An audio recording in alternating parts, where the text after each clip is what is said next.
Praise the Lord. ദൈവത്തിൻ്റെ ധന്യമായ തിരുനാമം വാഴ്ത്തപ്പെടുമാറാകട്ടെ. ഇന്ന് രാത്രികാലം ഫെയ്ത്ത് ലൈറ്റ് മീഡിയയിൽ കൂടി എന്നെ ശ്രദ്ധിക്കുന്ന എല്ലാ എൻ്റെ സ്നേഹമുള്ള ദൈവമക്കളെയും ദൈവം ധാരാളമായി അനുഗ്രഹിക്കുമാറാകട്ടെ. സർവൈശ്വര്യങ്ങളാലും നിറയ്ക്കുന്ന സർവശക്തനായ ദൈവം നിങ്ങളെല്ലാവരെയും അവിടുന്ന് അനുഗ്രഹിക്കുകയും മാനിക്കുകയും ചെയ്യട്ടെ. നിങ്ങളുടെ എല്ലാ വിഷയങ്ങളുടെ നടുവിലും ദൈവം അത്ഭുതകരമായ വിടുതലും ആശ്വാസവും നൽകി തരുമാറാകട്ടെ എന്ന് ഞാൻ പ്രാർത്ഥിക്കുന്നു. ഇന്ന് രാത്രികാലത്തെ എൻ്റെ ദൈവിക ചിന്ത എന്ന് പറയുന്നത് എരിയുന്ന തീച്ചുളയുടെ നടുവിൽ നിന്ന് വിടുവിക്കുന്ന സർവശക്തനായ ദൈവത്തെക്കുറിച്ചാണ് ഇന്ന് രാത്രികാലം എനിക്ക് വെളിപ്പെടുത്തുവാൻ ഉള്ളത്. പലപ്പോഴും നമ്മുടെ ജീവിതത്തിൽ എരിയുന്ന അനുഭവങ്ങളാൽ നാം വ്യാകുലപ്പെട്ടുകൊണ്ടിരിക്കുന്നവരാണല്ലോ. പലപ്പോഴും പലരുടെയും സമ്മർദ്ദത്തിന് നാം കീഴ്പ്പെടേണ്ട സാഹചര്യങ്ങൾ നമ്മുടെ ജീവിതത്തിൽ പലപ്പോഴും വന്ന് ഭവിച്ചുകൊണ്ടിരിക്കുന്ന ഒരു സാഹചര്യമാണല്ലോ. ഇവിടെ നമുക്ക് കാണാൻ കഴിയുന്ന ഒരു വേദവാക്യമുണ്ട്. ദാനിയേലിന്റെ പുസ്തകം 3-ാം അധ്യായം 21-ാമത്തെ വാക്യം ഇങ്ങനെ പഠിപ്പിക്കുന്നു: അങ്ങനെ അവർ ആ പുരുഷന്മാരെ അവരുടെ കാൽച്ചട്ട, കുപ്പായം, മേലാട മുതലായ വസ്ത്രങ്ങളോട് കൂടെ ബന്ധിച്ച് എരിയുന്ന തീച്ചൂളയിൽ ഇട്ടുകളഞ്ഞു. നമുക്ക് ആ ഭാഗം പഠിക്കുമ്പോൾ അറിയാം ആരെയാണ് ഇട്ടത് എന്നുള്ളത്. ശദ്രക്കിനെയും മേശക്കിനെയും അബേദ്നെഗോവിനെയുമാണ് എരിയുന്ന തീച്ചൂളയിൽ ഇടുവാനിടയായി തീർന്നത്. അവൻ അവിടെ ഇട്ടത് എന്തിനാണ് എന്ന് ചോദിച്ചു കഴിഞ്ഞാൽ, ചിലരുടെ സമ്മർദ്ദത്തിന് എബ്രിയ ബാലന്മാരായിരിക്കുന്ന ശദ്രക്, മേശക്, അബേദ്നെഗോ കീഴടങ്ങാത്തതിന്റെ പരിണിത ഫലമായിട്ടാണ് അവര് തീച്ചുളയിൽ ഇടുവാൻ കൽപ്പന പുറപ്പെടുവിച്ചത്. ഇവിടെ നമുക്ക് ബാബേലിൽ നെബൂഖദ്നേസർ രാജാവ് ഒരു സ്വർണ്ണ ബിംബത്തെ ഉണ്ടാക്കി വെച്ചു. എന്നിട്ട് അവിടെയുള്ള എല്ലാ ജനത്തോടും പറഞ്ഞു, ഈ സ്വർണ്ണ ബിംബത്തെ നിങ്ങൾ എന്ത് ചെയ്യണം? നമസ്കരിക്കുവാനിടയായി തീരണം. കാകളവും കുഴലൂത്തും വാദ്യനാഥങ്ങളും ഒക്കെ മുഴങ്ങുമ്പോൾ ജനം ഒന്നടങ്കം നെബൂഖദ്നേസർ രാജാവിന്റെ കൽപ്പനയ്ക്ക് കീഴടങ്ങുവാൻ ഇടയായി തീർന്നു. എന്നാൽ ദൈവത്താൽ വേർതിരിക്കപ്പെട്ട ഈ 3 ദൈവ പൈതൽ അവര് മനുഷ്യന്റെ വാക്കിന് കീഴടങ്ങാൻ തയ്യാറായില്ല. ഇങ്ങനെയല്ലേ നമ്മുടെ ജീവിതത്തിൽ പലപ്പോഴും വ്യാപരിച്ചുകൊണ്ടിരിക്കുന്നത്. പലരുടെയും സമ്മർദ്ദത്തിന് നമ്മൾ കീഴടങ്ങിയില്ല എങ്കിൽ പിന്നെ എങ്ങനെ അപായപ്പെടുത്താം എന്നുള്ള ചിന്തയാണ് മറ്റുള്ളവരുടെ ജീവിതത്തിൽ വ്യാപരിച്ചുകൊണ്ടിരിക്കുന്നത്. ചിലർക്ക് നാം കീഴടങ്ങുന്നവരായിരിക്കണം. അവരുടെ പിൻഗാമികളെ നാം നമിക്കുന്നവരായിരിക്കണം. അല്ല എങ്കിൽ പിൻഗാമികളുടെ നേതൃത്വത്തിൽ മുൻനിരയിൽ നിൽക്കുന്നവർ നമ്മെ എങ്ങനെ അപായപ്പെടുത്താം എന്ന ചിന്തയോടുകൂടി നിൽക്കുന്ന ഒരു സാഹചര്യമല്ലേ ജീവിതത്തിൽ നാം ചിന്തിച്ചു നോക്കുമ്പോൾ. പലപ്പോഴും നമ്മുടെ ജീവിതത്തിൽ പലരുടെയും മുമ്പിൽ നാം ഓച്ചാനിച്ച് നിൽക്കേണ്ട സാഹചര്യങ്ങൾ,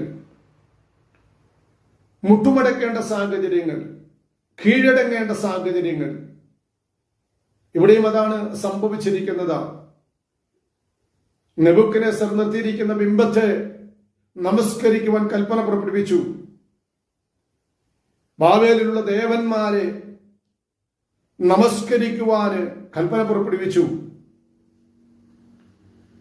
എന്നാൽ അതിന് വഴങ്ങാതെ, അതിന് കീഴടങ്ങാതെ നിന്ന എബ്രിയ ബാലന്മാരെ നെബൂഖദ്നേസർ രാജാവിന്റെ നേതൃത്വത്തിൽ തീച്ചൂളയിൽ ഇടുവാൻ കൽപ്പന പുറപ്പെടുവിച്ചു.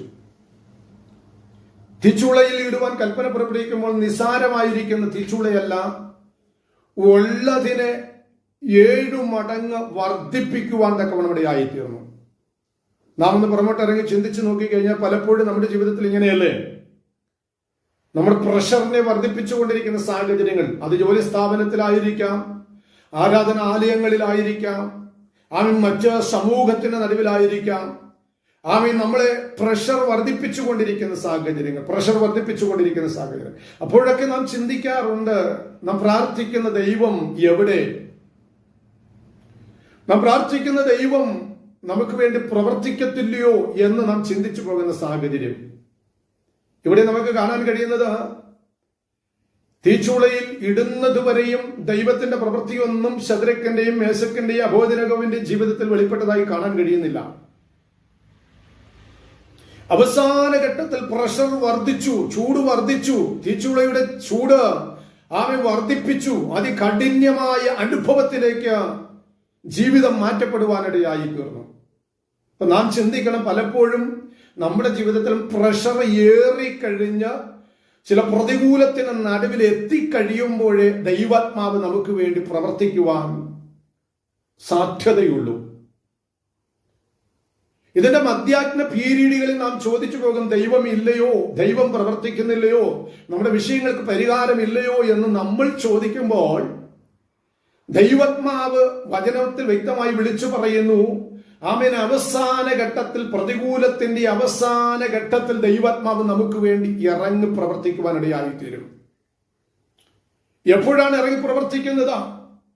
ആമേൻ, ഇവിടെ എബ്രായ ബാലന്മാർ പറയുന്ന ഒരു കാര്യമുണ്ട്. 17-ാം വാക്യത്തിൽ പറയുന്നുണ്ട്, ഞങ്ങൾ സേവിക്കുന്ന ദൈവത്തിന് ഞങ്ങളെ വിടുവിപ്പാൻ കഴിയുമെങ്കിൽ അവൻ ഞങ്ങളെ എരിയുന്ന തീച്ചൂളയിൽ നിന്നും രാജാവിന്റെ കയ്യിൽ നിന്നും വിടുവിക്കും.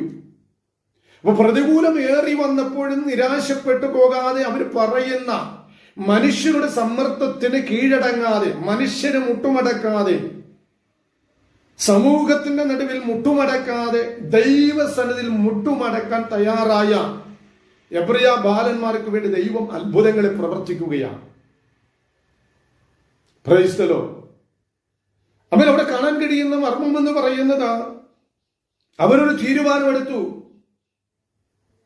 നെബൂഖദ്നേസർ നിർത്തിയിരിക്കുന്ന ബിംബത്തെയോ അവൻ അവരുടെ ദേവന്മാരെയോ ഞങ്ങൾ എന്ത് ചെയ്യില്ല, നമസ്കരിക്കത്തില്ല, അവർക്ക് ഞങ്ങൾ കീഴടങ്ങത്തില്ല.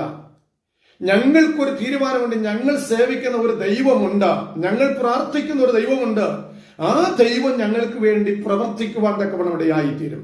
അവരുടെ ആ ഉറച്ച തീരുമാനത്തിന്റെ നടുവിൽ ഈ എബ്രായ ബാലന്മാരെ 7 മടങ്ങ് വർദ്ധിപ്പിച്ച തീച്ചൂളയിലേക്ക് ഇടുവാൻ കൽപ്പന പുറപ്പെടുവിച്ചു. പക്ഷേ ആമീൻ, ഈ ബാലന്മാരെ ഇട്ടു എങ്കിലും ദൈവത്തിന്റെ അത്ഭുതകരമായ ദൈവപ്രവൃത്തി അവസാന ഘട്ടത്തിൽ എബ്രായ ബാലന്മാർക്ക് വേണ്ടി വെളിപ്പെടുവാൻ തക്കവണ്ണം ഇടയായി തീർന്നു.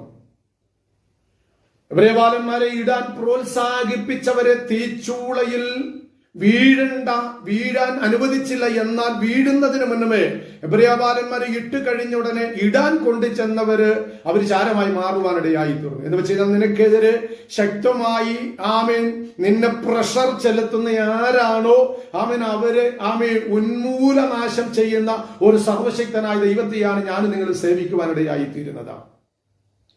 അവസാന ഘട്ടത്തിൽ തീച്ചൂളയ്ക്കകത്ത് വീട് കഴിയുമ്പോഴാണ് ദൈവാത്മാവിന്റെ പ്രവൃത്തി എബ്രായ ബാലന്മാർക്ക് വേണ്ടി അവിടെ വെളിപ്പെടുവാനിടയായി തീർന്നത്.